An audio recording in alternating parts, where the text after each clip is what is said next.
નમસ્તે વિદ્યાર્થી મિત્રો. ધોરણ 9 વિષય हिंदी पाठ 2 न्याय मंत्री. न्याय मंत्री ने फिर पूछा, तो तुम अपराध स्वीकार करते हो? हाँ, मैंने उसे मारा अवश्य है, पर उद्दंड था. सम्राट का उत्तर था. उद्दंड, उद्दंड शब्द का अर्थ है अविवेकी. अपराध यानी गुना. वह उद्दंड था या नहीं, मैं यह नहीं कहता, पर तुमने एक राज कर्मचारी की हत्या की है. तुम अपराधी हो, तुम्हें मृत्युदंड दिया जाता है. न्याय मंत्री ने निर्णय दिया. निर्णय शब्द की कर्तृवाचक संज्ञा है निर्णायक. सभा में सन्नाटा छा गया. सन्नाटा, शांति. न्याय मंत्री का निर्णय सुन सम्राट ने सिर झुका लिया. सिर झुका लेना एक मुहावरा है जिसका अर्थ है शर्मिंदा होना. दूसरे शब्दों में कहे तो लज्जित हो जाना. वे तो स्वयं शिशुपाल की परीक्षा में सफल हो गए थे.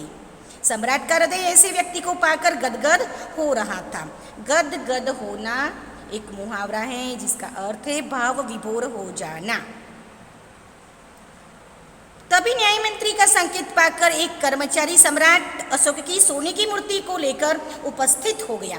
उपस्थित शब्द का पर्यायवाची शब्द है हाजिर और उपस्थित शब्द का विरोधी शब्द है अनुपस्थित. मूर्ति, मूर्ति शब्द कर्तृवाचक संज्ञा बनेगी मूर्तिकार.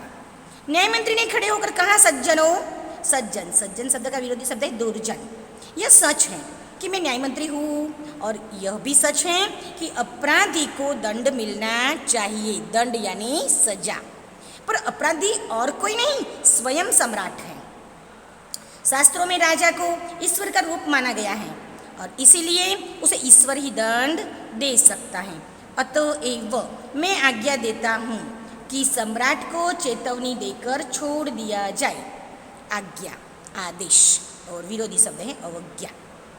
और उनके स्थान पर इस सोने की मूर्ति को फांसी पर लटका दिया जाए जिससे लोगों को शिक्षा मिले. स्थान शब्द की पर्यायवाची शब्द है जगह. न्याय मंत्री का न्याय सुनकर लोग जय जयकार कर उठे. जब सब लोग चले गए तो शिशुपाल ने राज मुद्रा सम्राट अशोक के सामने रख दी और बोले, महाराज यह राज मुद्रा वापस ले ले, मुझसे यह बोझ नहीं उठाया जाएगा. राज मुद्रा शासन की निशानी. दूसरे शब्दों में कहे तो राष्ट्र की निशानी. शब्द समूह के लिए एक शब्द में भी पूछा जाता है. सामने, सामने यानी सम्मुख.